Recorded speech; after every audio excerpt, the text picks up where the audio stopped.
Madame, Monsieur, bonsoir et bienvenue dans cette édition spéciale. La nuit passée, les États-Unis ont frappé l'Iran. Israël a applaudi, l'Iran a riposté. On est loin de la fin des conflits promises par Donald Trump. On est loin de la désescalade réclamée par l'Europe. C'est un nouveau virage dans l'ordre mondial.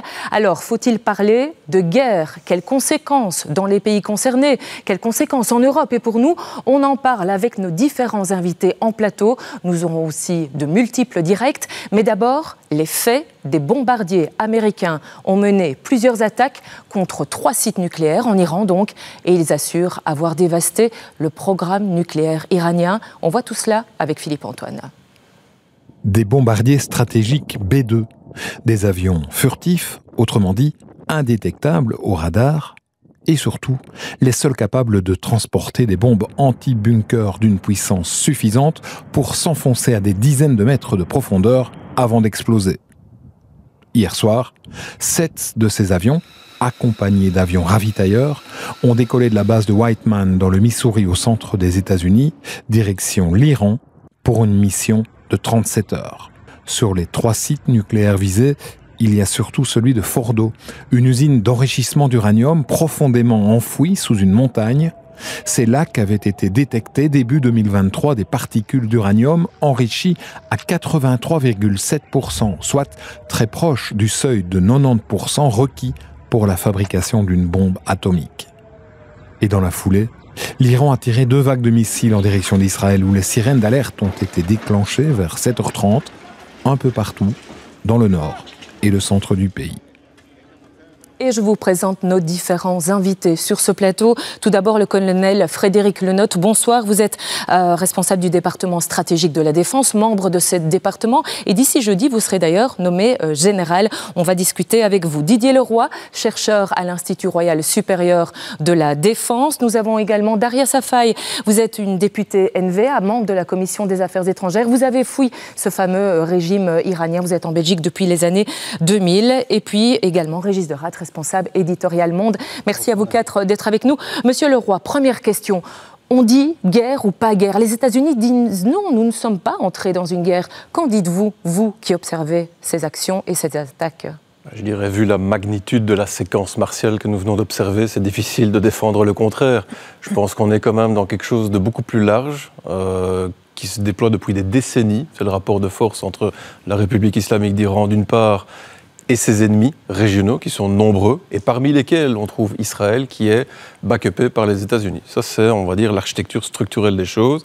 Et depuis que les attaques du Hamas du 7 octobre 2023 ont généré ce nouveau Moyen-Orient post-7 octobre, on assiste donc à toute une série de coups durs portés à l'axe de la résistance, qui est donc ce réseau milicien déployé par l'Iran, qui a donc ce rôle de matrice, en fait, qui a généré donc tous ces phénomènes miliciens en Irak, au Liban, en Syrie, dans les territoires palestiniens et au Yémen, et qui se voit donc cette fois-ci frapper elle-même en son cœur, et plus spécifiquement encore au niveau de ces infrastructures nucléaires qui sont un des centres névralgiques de toute l'équation sécuritaire qui oppose ces acteurs.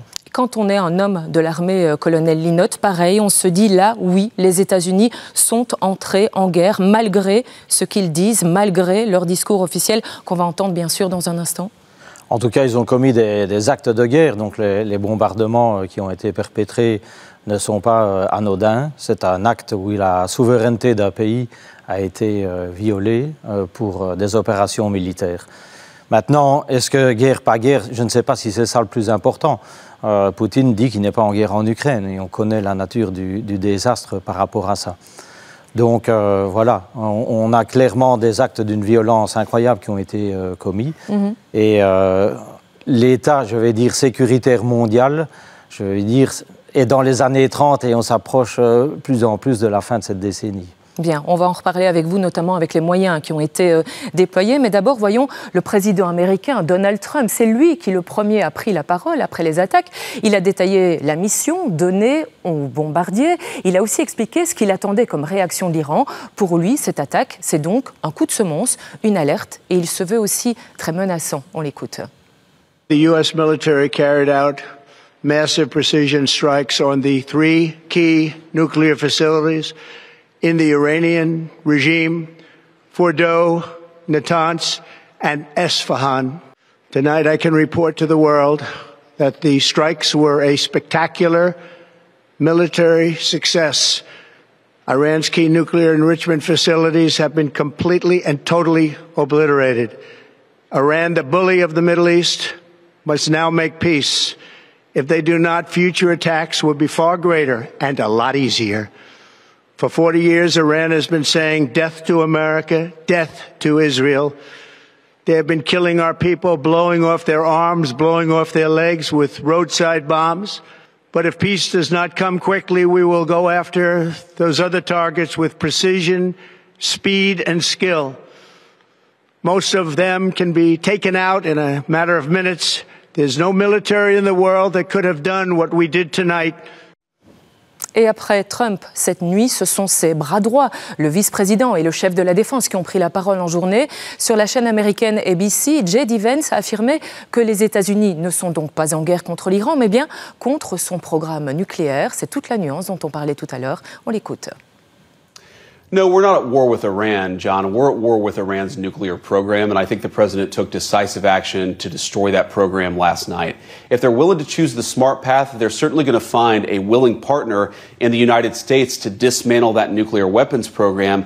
But if they decide they're going to attack our troops, if they decide they're going to continue to try to build a nuclear weapon, then we are going to respond to that with overwhelming force. It's one of the few issues where Russia, China, and the United States have broad agreement is that we don't want to see a nuclear arms race in the Middle East. So what the president did was very important. I'll let President Putin speak to what the official Russian position on this is, but I feel very confident that both for Russia, for China, and most importantly, of course, for us, we don't want Iran to have a nuclear weapon, and I think that goal is going to continue to animate American policy for the next few years. La parole aussi au chef de la défense des États-Unis, Pete Hegseth. Cette attaque ne veut pas dire que les USA veulent un changement de régime en Iran. C'est ce qu'il a expliqué tout à l'heure. This mission was not and has not been about regime change. The president authorized a precision operation to neutralize the threats to our national interests posed by the Iranian nuclear program and the collective self-defense of our troops and our ally Israel. Voilà pour le verbatim américain. À Washington, nous allons rejoindre Sonia Dridi, notre correspondante. Vous êtes devant la Maison-Blanche, Sonia. Alors, déclaration, ou presque devant la Maison-Blanche en tout cas, déclaration de guerre ou pas, c'est vécu comment par les Américains, par la population elle-même ?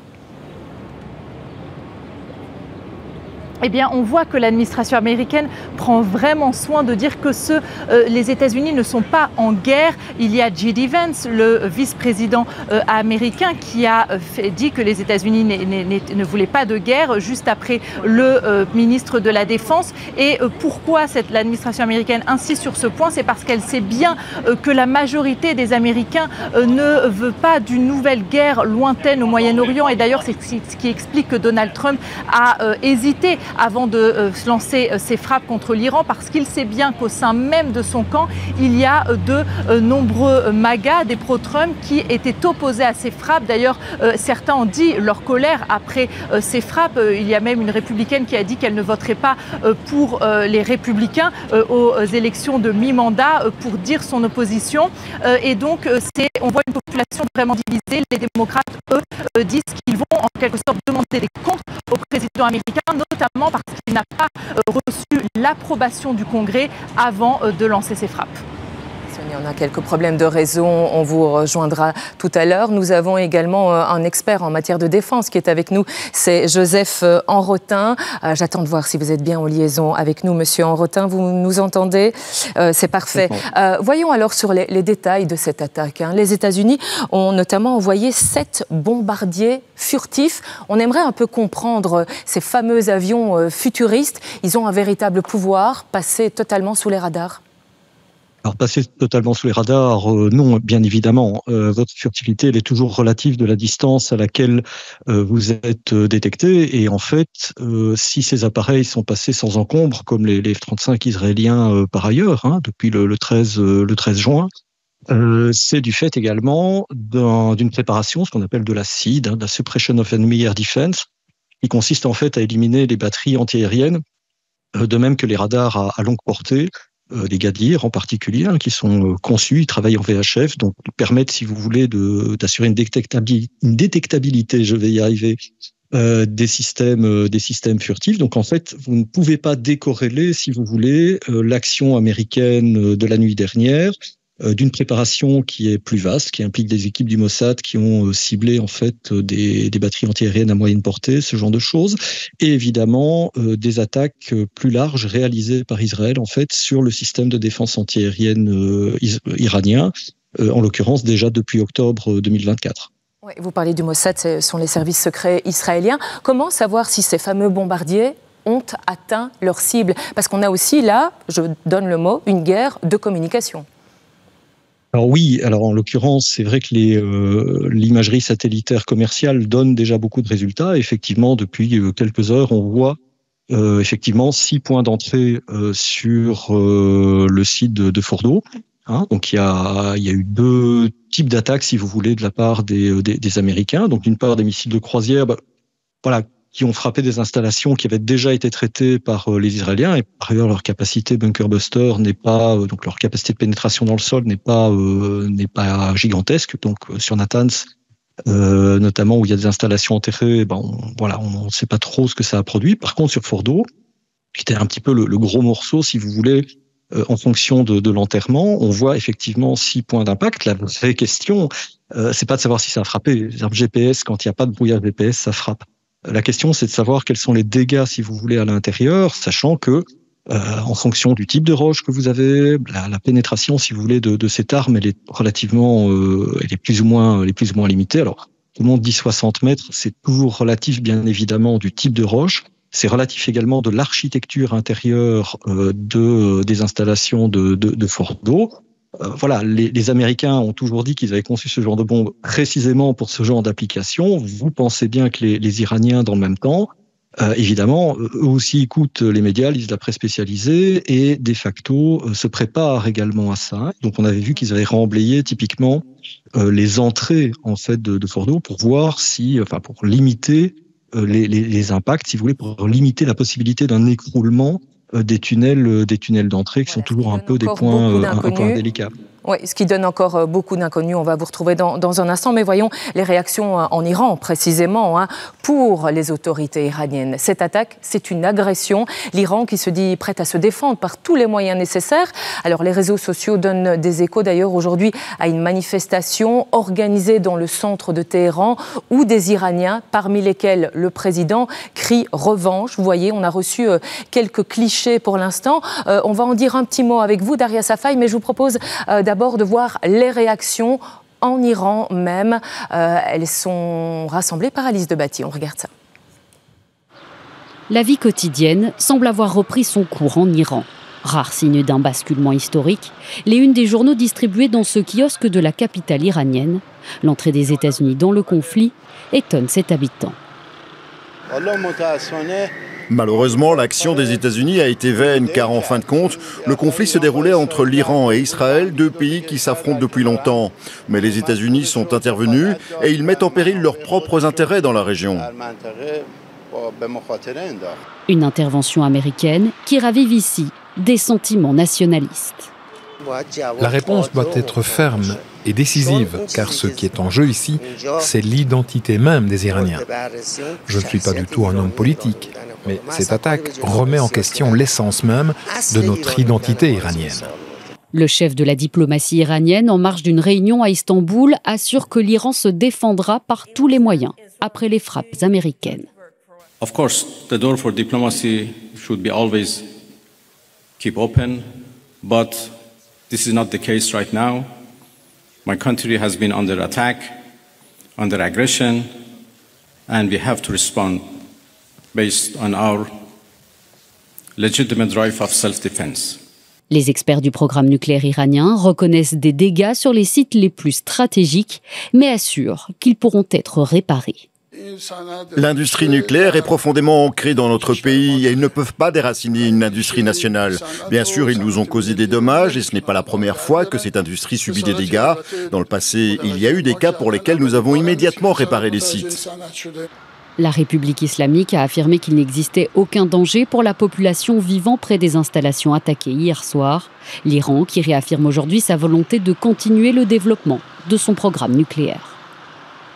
Et donnons la parole à une de nos invitées en plateau, c'est Daria Safai. Bonsoir, merci d'être avec nous. Alors je précise que vous êtes membre de la NVA, député, membre aussi de la Commission des Affaires étrangères. Et si l'on vous a invité, c'est aussi parce que vous êtes iranienne. Vous avez fui ce fameux régime des Mollahs. Vous êtes en Belgique depuis 2000, après un passage, si je ne me trompe, dans les prisons iraniennes. Quand on écoute la version de l'Iran aujourd'hui, doit-on la croire? Première chose, quand on voit des manifestations, est-ce que vraiment la population est derrière le régime des Mollahs qui est attaqué aujourd'hui? Une bonne question, parce que aussi je vois que ici en Occident, il y en a beaucoup de gens qui prennent ce que le régime ils disent comme la vérité. Par exemple, il vient de dire on est attaqué, on se défend. Il vient de dire ça c'est une violation sur les droits internationaux. Et malheureusement, la même histoire j'entends ici en Occident, tandis que le régime iranien c'était la première qui a attaqué. Il ne faut jamais oublier, ça fait 46 ans que le régime iranien il est en train de dire on doit effacer Israël sur la carte du monde. Allez, on doit attaquer aux États-Unis, en Occident, parce qu'on ne veut pas de ça. Ils sont des décadents et tout ça. Moi, je suis grandie, tous les matins, j'ai marché sur les drapeaux américains, israéliens et tous les pays occidentaux pour avoir une sorte de haine des pays occidentaux. Et puis après, la même histoire, entendre être racontée que ça, l'attaque des États-Unis, c'est une attaque, violation de souveraineté d'un pays, oui. Ça me fait un peu mal. C'est bizarre quand même, parce qu'on doit se connaître notre ennemi. C'est à la fois un avis d'une Iranienne qui parle, mais aussi un avis politique. Je dois quand même le rappeler, parce que quand on entend l'Iran, quand on voit les faits, c'est aussi Israël qui a lancé les frappes il y a moins de 10 jours, qui a remis au goût du jour ce conflit. Mais pour vous, ici, l'Iran est vraiment n'est pas agressé, c'est une réponse. L'Iran, c'est le seul agresseur. À l'intérieur d'Iran, le régime iranien et les ayatollahs sont les seuls agresseurs, et aussi à l'extérieur d'Iran. N'oublions jamais, c'est une sorte d'octopus avec quelques mains et une tête.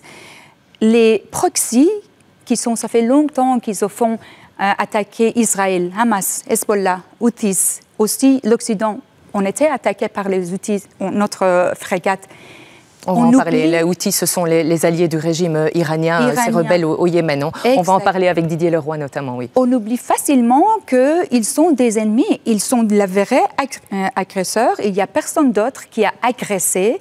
Et puis après, c'est quand même bizarre. Les peuples iraniens, ils sachent, parce que nous, on était en prison, exécutés, tué pour une petite mèche de cheveux qui était sortie de la foulard. Comme justement, j'ai une question qui concerne la population que vous connaissez bien. Quand on la voit manifester, apparemment, dans les rues, est-ce que cette population, elle manifeste parce qu'elle soutient son régime ou parce qu'elle doit le soutenir, sinon elle est oppressée? Votre avis? En fait, même il n'y a pas beaucoup de gens dans la rue pour soutenir le régime contre Israël. On a un pays de 85 millions d'habitants.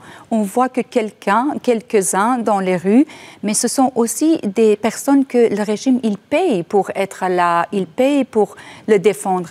Mais je pense que personne, c'est caché à personne que maintenant le régime iranien, il y a pas de soutenir derrière eux. De peuple iranien. Pas de soutien du peuple. Voilà, ils ne sont pas des soutiens du peuple parce qu'ils ont déjà tué 46 ans les peuples iraniens. Et on entend votre témoignage ce soir sur ce plateau. Merci Daria Safai. On va reprendre un peu de hauteur aussi dans ce conflit avec vous, Régis de Radt. Il y a un Conseil de sécurité des Nations Unies qui vient de se réunir en urgence. Pourquoi faire? Pour changer quoi ou pour constater quoi? L'Iran demande en tout cas que le Conseil de sécurité de l'ONU condamne les frappes américaines qui ont suivi les frappes israéliennes depuis 9 jours, parce qu'il y a bel et bien une violation de l'intégrité du territoire iranien, qu'on le veuille ou non. Vous demandiez si la guerre est en cours, les États-Unis sont entrés en guerre, ils ont frappé et finalement ils violent la charte des Nations Unies, l'élément fondateur des Nations Unies qui dit simplement, c'est assez basique, qu'on n'agresse pas un pays membre de l'ONU. Donc on ne l'attaque pas. Ça fait partie des principes de base des Nations Unies. Et donc évidemment, l'Iran va demander ce soir au Conseil de sécurité, de condamner fermement cette agression. Alors, vous le dites, évidemment, le régime iranien est extrêmement oppressif et maintient cette population sous contrôle total avec des violations des droits humains qui sont permanentes dans le pays. Mais il se fait que là, on se trouve quand même dans un contexte géopolitique, géostratégique où le pays, l'Iran, est attaqué par des puissances étrangères. Mais en fait, j'ai dit aussi que l'Iran, c'est ce qu'ils ont fait avec l'arme nucléaire, ce qu'ils étaient en train de faire, c'est aussi attaquer violence sur les droits internationaux, n'est-ce pas? Je ne sais pas, je ne suis pas une juriste, mais je suppose quand tu dis qu'un pays il n'a pas le droit d'exister et je vais l'effacer sur la carte, c'est aussi une sorte de violence. Moi, je le vois comme ça.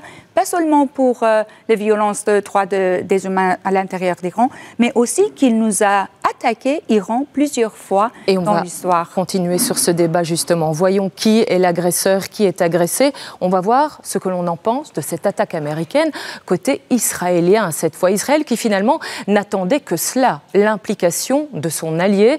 Le Premier ministre Benjamin Netanyahou a d'ailleurs remercié Donald Trump. Il a salué, je cite, une décision courageuse et dans le même temps, le pays a essuyé les premières ripostes venues d'Iran. Annick Capel. Merci, Monsieur le Président. L'immense bannière s'étend sur toute la largeur d'un bâtiment de Tel Aviv.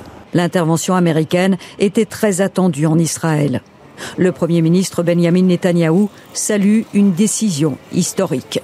President Trump, I thank you. The people of Israel thank you. The forces of civilization thank you.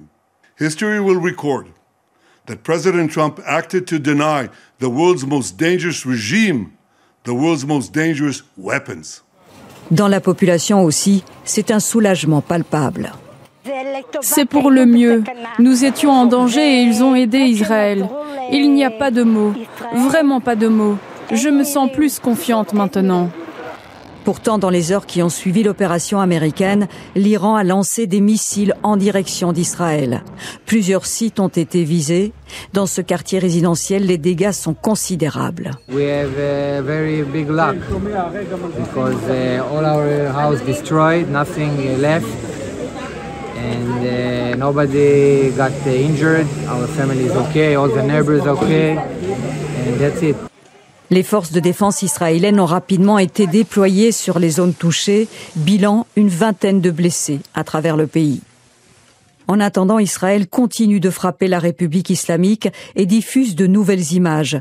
Des dizaines de sites militaires ont été ciblés à travers l'Iran selon Israël. L'heure n'est manifestement pas à la désescalade. Ah oui, non, pas du tout de désescalade, c'est le moins que l'on puisse dire.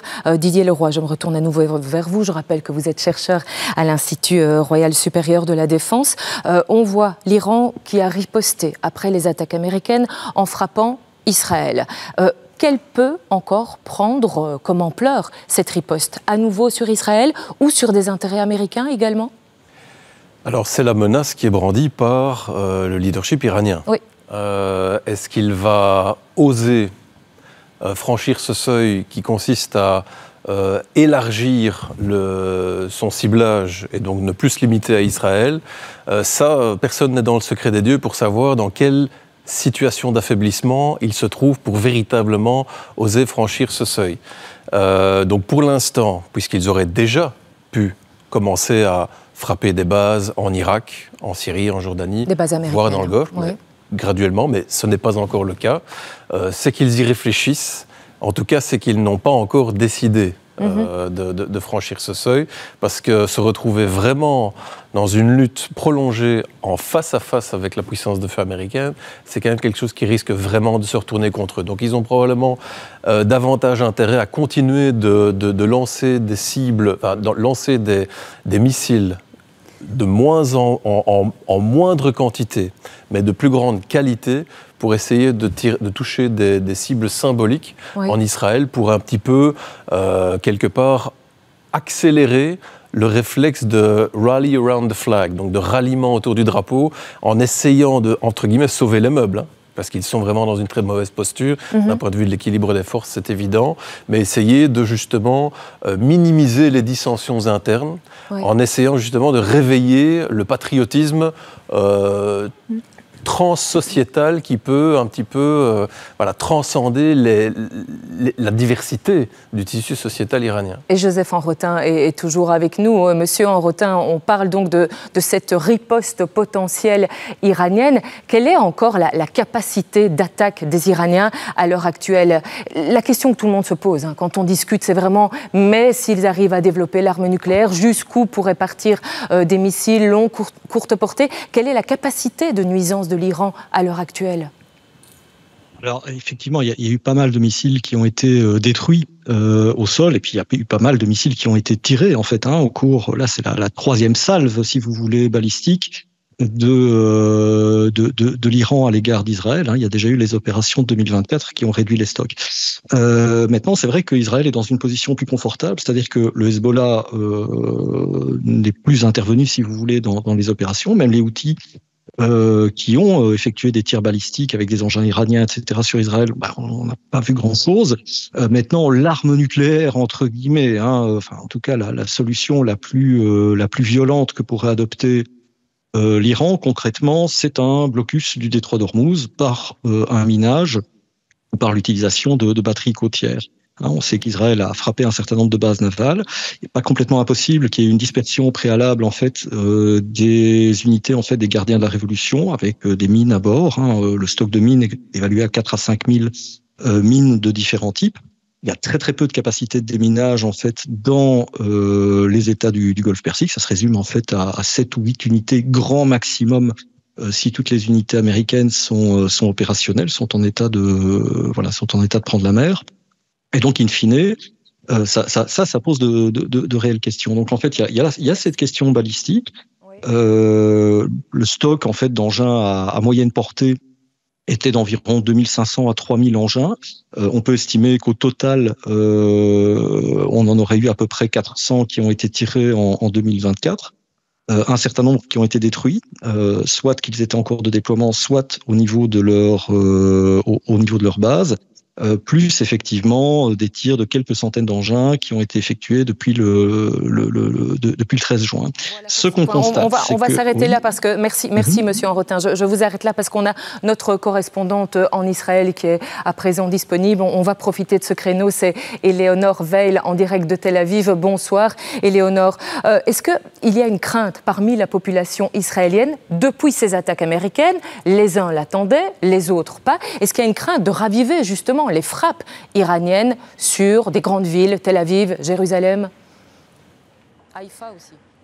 Eh bien oui, écoutez, depuis ce matin, la population est réellement sur le qui-vive. À peine l'annonce des frappes américaines sur divers sites iraniens, la population a donc découvert vraiment en se réveillant et elle n'a même pas eu le temps de réaliser puisque la riposte iranienne est arrivée juste après. Donc les Israéliens se sont, vous le savez, réfugiés dans les abris. C'est vrai que cette riposte, elle a été particulièrement dévastatrice. On parle de 40 projectiles qui ont été lancés, qui ont fait des dégâts considérable, mais pas de pertes humaines. Et cela est dû en partie grâce à la discipline de la population qui suit scrupuleusement, il faut le dire, depuis le début de l'offensive, les consignes de sécurité et qui se réfugient dans les abris dès que les sirènes retentissent dans le pays. Alors aujourd'hui, ce sont plus de 8000 Israéliens qui sont désormais sans logement habitable et qui ont dû être relogés en urgence.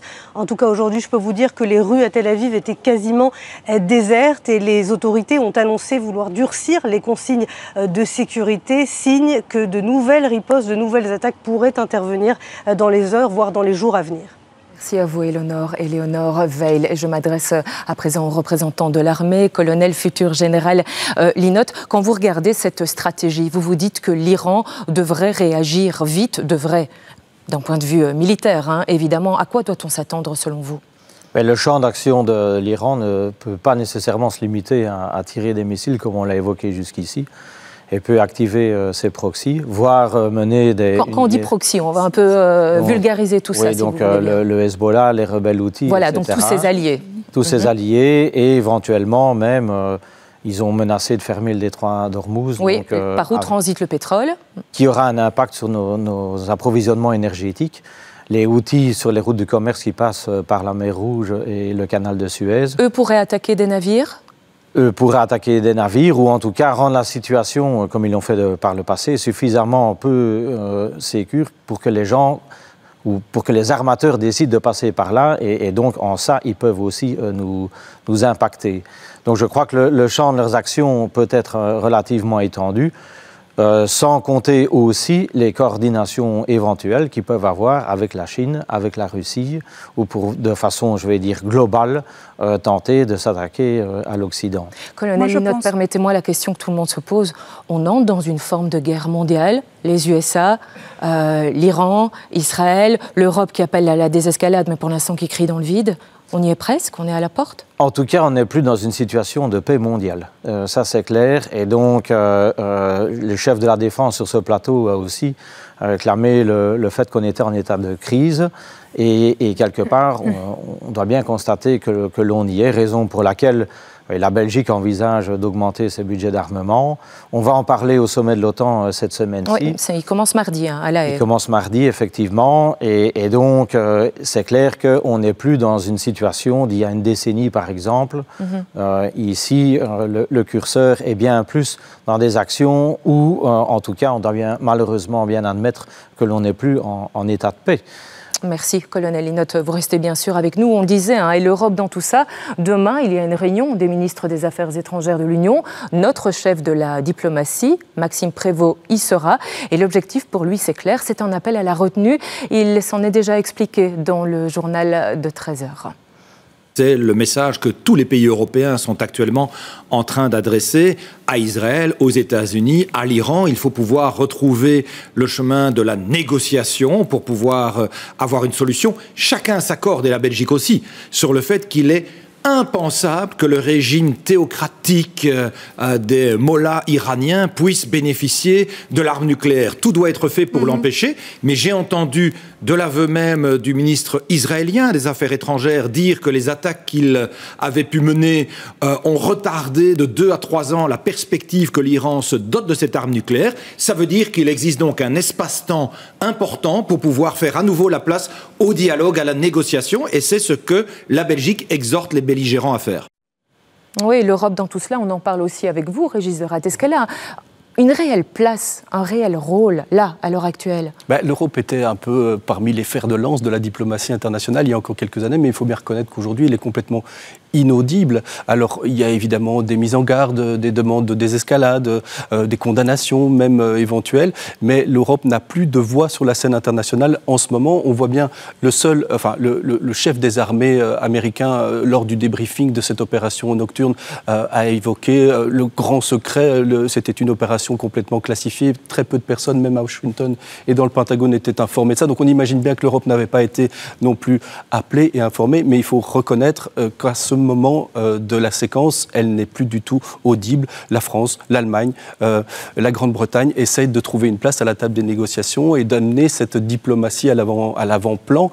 Mais on a bien vu qu'avec cette opération nocturne, les États-Unis ont complètement enterré cette proposition diplomatique qui était sur la table. Ouais, et tout le monde s'interroge, et nous aussi, sur la suite de la réponse iranienne. Il y a, on l'a vu déjà, de nouvelles frappes sur Israël, mais il y a également d'autres scénarios. On vient de les évoquer. On va les voir en images avec Alice Debatty et Billy Moons.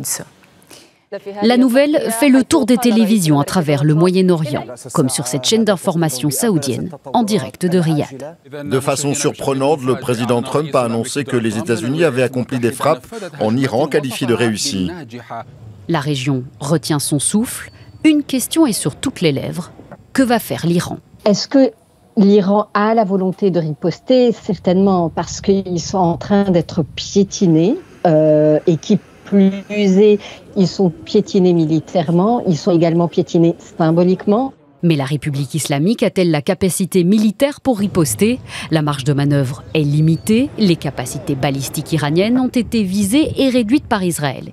L'une des premières préoccupations des forces armées israéliennes a été non seulement de chercher à frapper les installations nucléaires iraniennes, mais également et surtout de frapper les capacités de production en missiles balistiques de l'Iran. Une capacité limitée qui pourrait se jumeler à celle de ses alliés non étatiques dans la région. Les rebelles houthis du Yémen, soutenus par l'Iran, ont annoncé ce matin considérer les frappes américaines comme une déclaration de guerre. Les experts identifient 3 cibles potentielles à la réaction iranienne.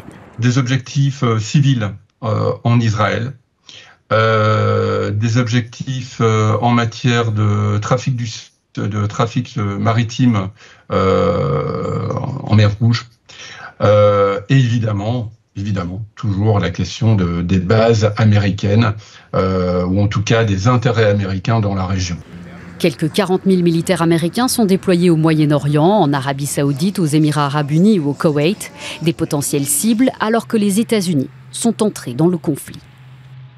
Oui, on s'inquiète tous également des conséquences. On a parlé tout à l'heure de l'impact sur les marchés pétroliers. On en discute un peu plus avec vous. Bonsoir Simon Bourgeois. Bonsoir. Vous êtes responsable éditorial économie à l'RTBF. Il y a donc d'abord des conséquences sur les marchés pétroliers internationaux. Oui, difficile encore de les mesurer précisément. Ça va dépendre de la tournure que ce conflit va prendre dans les prochaines heures, dans les prochains jours. En fait, ça va dépendre de la réaction de l'Iran. C'est sûr que si dans les prochains jours, ils se mettent à bombarder des infrastructures pétrolières importantes dans les pays voisins, là, on bascule dans un tout autre scénario. Mais ce soir, dans la situation actuelle, ce qui est fort probable, c'est qu'on ne soit pas encore dans un scénario catastrophe. On va avoir une hausse des prix du pétrole demain à l'ouverture des marchés, ça c'est sûr. Pour vous donner une idée, aujourd'hui, on est autour de 77 $ pour un baril. Vraisemblablement, demain matin, ça augmentera de quelques dollars. Pour 2 raisons. D'abord parce que l'Iran, c'est un producteur important de pétrole. On l'a dit, 3% de la production mondiale, c'est pas anecdotique. Donc s'il ferme les vannes, tout d'un coup, ça fera moins d'offres, moins de pétrole disponible sur les marchés et donc une augmentation des prix. Ensuite, parce que, vous l'avez dit tout à l'heure, l'Iran a annoncé son intention, c'est pas encore fait, mais son intention de bloquer en tout ou en partie le détroit d'Ormuz. Oui, bien sûr. On l'a dit, c'est un goulot important, 20% de la production de pétrole mondiale qui passe par là. Donc si ça se concrétise, ça évidemment, c'est de nature à faire augmenter les prix encore. Ça veut dire concrètement pour nous, consommateurs en Belgique, une hausse des prix à la pompe? Oui, probablement dans les prochains jours, mais assez limitée, parce que cette hausse, déjà, on l'a dit, il y a beaucoup d'incertitudes, mais en plus, elle va être contrebalancée par la situation actuelle sur les marchés du pétrole. Pour le moment, l'offre est abondante, il y a beaucoup de pétrole disponible, plus que la demande. D'ailleurs, on le voit quand on va à la pompe, les prix ne sont pas excessifs pour le moment. Donc, on ne s'attend pas à un choc pétrolier important pour toutes ces raisons-là, mais de nouveau, ça dépendra de la réaction de l'Iran et de la tournure du conflit. Didier Leroy, et aussi peut-être de la réaction des autres monarchies du Golfe. Là, il y a un peu un silence, un embarras. Voilà des acteurs qui sont extrêmement mal pris. Ils sont entre les 2 parties belligérantes, et voilà des acteurs qui sont à la fois furieux, et il y a une véritable crise de confiance, évidemment, qui s'instaure vis-à-vis d'Israël, vis-à-vis des États-Unis. En même temps, très embarrassés vis-à-vis de l'Iran, avec lesquels ils ont opéré une détente à partir de 2023, et en même temps, peut-être soulagés de voir leur ennemi pluriséculier militairement affaibli, puisque la rivalité structurelle des 2 rives du Golfe, elle remonte à l'empire perse achéménide et au califat abbasside. Merci en tout cas de nous avoir apporté votre expérience, votre savoir sur le sujet. Ce soir, il y a un conseil des ministres restreint. Alors, il était prévu, on devait y parler défense. Bonsoir Thomas Deschamps, mais désormais, on va aussi y parler attaque. Oui, agenda bouleversé évidemment ici ce soir. Un conseil des ministres restreint était effectivement prévu à la base, principalement pour finaliser le sommet de l'OTAN de la semaine prochaine et parler défense. Mais la situation internationale s'est entre-temps invitée dans les débats. Alors ici, ce soir, sur l'Iran, il sera principalement question de voir comment la Belgique peut favoriser le retour de la diplomatie dans ce dossier. Bien sûr, en partenariat avec nos alliés européens, surtout que vous l'avez dit un petit peu plus tôt dans cette émission, le ministre des Affaires étrangères, Maxime Prévost, est attendu ici à Bruxelles dès demain sur le coup de 9h30 pour un Conseil européen des affaires étrangères, donc avec ses homologues des 26 autres pays de l'Union européenne. Il y sera aussi question à cette réunion de l'Ukraine. C'est ce qui était prévu à la base lorsque cette réunion a été mise à l'agenda, mais à nouveau, l'ordre du jour va être sérieusement modifié pour coller aux derniers événements à l'international. Merci à vous Thomas. Le mot de la fin, c'est pour vous, colonel Linotte. Finalement, tout va tenir un peu aussi dans la diplomatie ici. L'appel à la désescalade, il va être capital quand même? Oui, il est capital. Il est vital pour nous de prendre du recul et d'essayer de garder la tête froide pour ne pas être emmené dans une spirale dont personne ne veut. Merci en tout cas d'être venu sur ce plateau. Merci à vous quatre. L'actualité continue bien sûr sur la Une. Tout de suite, une édition spéciale de votre JT de 19h30 avec Ophélie Fontana. Merci de nous suivre et à bientôt. Retrouvez toute l'info sur le site et l'app RTBF Actu et Ovio.